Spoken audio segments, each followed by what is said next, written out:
Assalamualaikum warahmatullahi wabarakatuh. Kami dari kelompok 5, kami dari program studi pendidikan Pancasila dan Kewarganegaraan, mata kuliah pengantar ilmu politik yang diampu oleh Bapak Prof. Dr. Haji Sarbaini MPD. Di sini kami akan membawakan materi tentang pengambilan keputusan sebagai konsep politik. Sebelumnya kami akan memperkenalkan diri. Yang pertama, perkenalkan, nama saya Dua Febriani. Nama saya Lister Aid. Nama saya Selvi Anjani. Saya Isma Kayana. Saya Muhammad Arif Rahman. Dan saya Warko. Sekian, terima kasih. Masuk kepada materi yang pertama, yaitu musyawarah sebagai proses pengambilan keputusan dalam masyarakat Indonesia. Sebelumnya, yaitu musyawarah sendiri memiliki arti sebagai proses pengambilan keputusan berdasarkan kehendak banyak orang sehingga mencapai suatu kebulatan. Kerap kali permasalahan yang ada di Indonesia dipecahkan dengan cara bermusyawarah.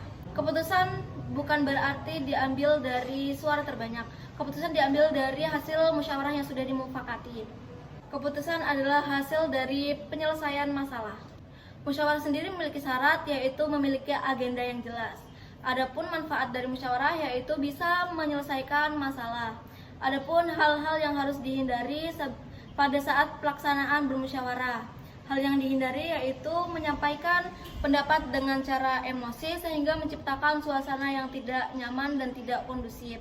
Materi kedua, demokrasi sistem politik. Demokrasi sistem politik yaitu pemerintahan di mana mayoritas rakyatnya yang berusia dewasa turut serta dalam sistem politik atas dasar sistem perwakilan yang kemudian menjamin pemerintahan mempertanggungjawabkan setiap tindakan dan keputusannya. Selain itu, demokrasi juga berperan sebagai wadah pengikat kesepakatan nasional yang harus dihormati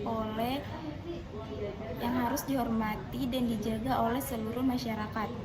Sistem perwakilan di Indonesia terdiri dari 3 lembaga sekaligus, yaitu MPR, DPR, dan DPRD yang mempunyai fungsi, wewenang, dan tugas yang berbeda-beda.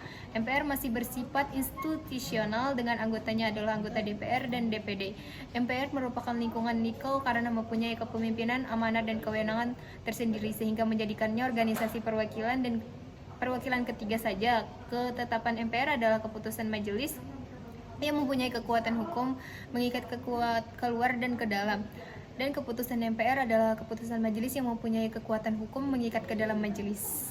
Pengambilan keputusan dalam rapat DPR dengan cara musyawarah untuk mencapai kesepakatan. Apabila tidak terpenuhi, akan dipilih keputusan dengan suara yang terbanyak. Keputusan dalam rapat DPR dibagi menjadi 2, keputusan berdasarkan mufakat dan keputusan berdasarkan suara terbanyak. Keputusan berdasarkan mufakat akan sah jika disetujui semua yang hadir di rapat tersebut. Keputusan berdasarkan suara yang terbanyak diambil apabila keputusan tidak terpenuhi karena adanya perbedaan pendapat dari anggota rapat yang lain. Di sini saya akan menjelaskan materi tentang pengambilan keputusan di DPD. Proses penyelesaian pada akhir masalah yang dibicarakan di sidang ataupun rapat DPD adalah pengambilan keputusan. Pengambilan keputusan dapat berupa penerimaan dengan perubahan, penerimaan tanpa perubahan, dan juga penolakan. Pada proses pengambilan keputusan di DPD dilakukan dengan cara musyawarah untuk mufakat. Apabila musyawarah untuk mufakat itu tidak tercapai, maka akan dilakukan dengan cara pengambilan suara terbanyak. Pengambilan keputusan dapat diambil apabila yang mengikuti rapat ataupun sidang separuh dari anggota yang mengikuti rapat ataupun sidang.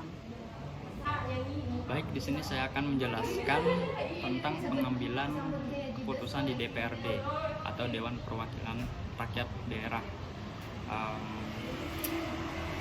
Bang Kalis dalam membuat peraturan daerah dan mengakreditasi kepentingan masyarakat daerah setempat, wawancara mendalam dilakukan terhadap 8 anggota DPRD Kalis, 3 Dewan Strategi dalam pengambilan keputusan, yaitu yang pertama adalah mitra kerja dengan pemerintahan daerah, kedua itu melibatkan peran serta masyarakat, dan terakhir adalah meningkatkan kualitas keputusan akan peraturan daerah. Di sini saya akan menjelaskan materi tentang pengambilan keputusan di partai politik. Pengambilan keputusan di partai politik digunakan dengan cara mempertimbangkan hasil keputusan dari ketua umum partai politik. Sudah menjadi tugas partai politik menyiapkan pemimpin bangsa yang bertanggung jawab, jujur, dan berwawasan luas. Dan itu dilakukan dengan cara demokratis. Mungkin itu saja materi yang dapat kami sampaikan. Kami menyadari masih banyak kekurangan materi dari kami dan kami menyadari keterbatasan ilmu dari kami. Oleh karena itu, adanya salah dalam perkataan kata mohon dimaafkan. Wassalamualaikum warahmatullahi wabarakatuh.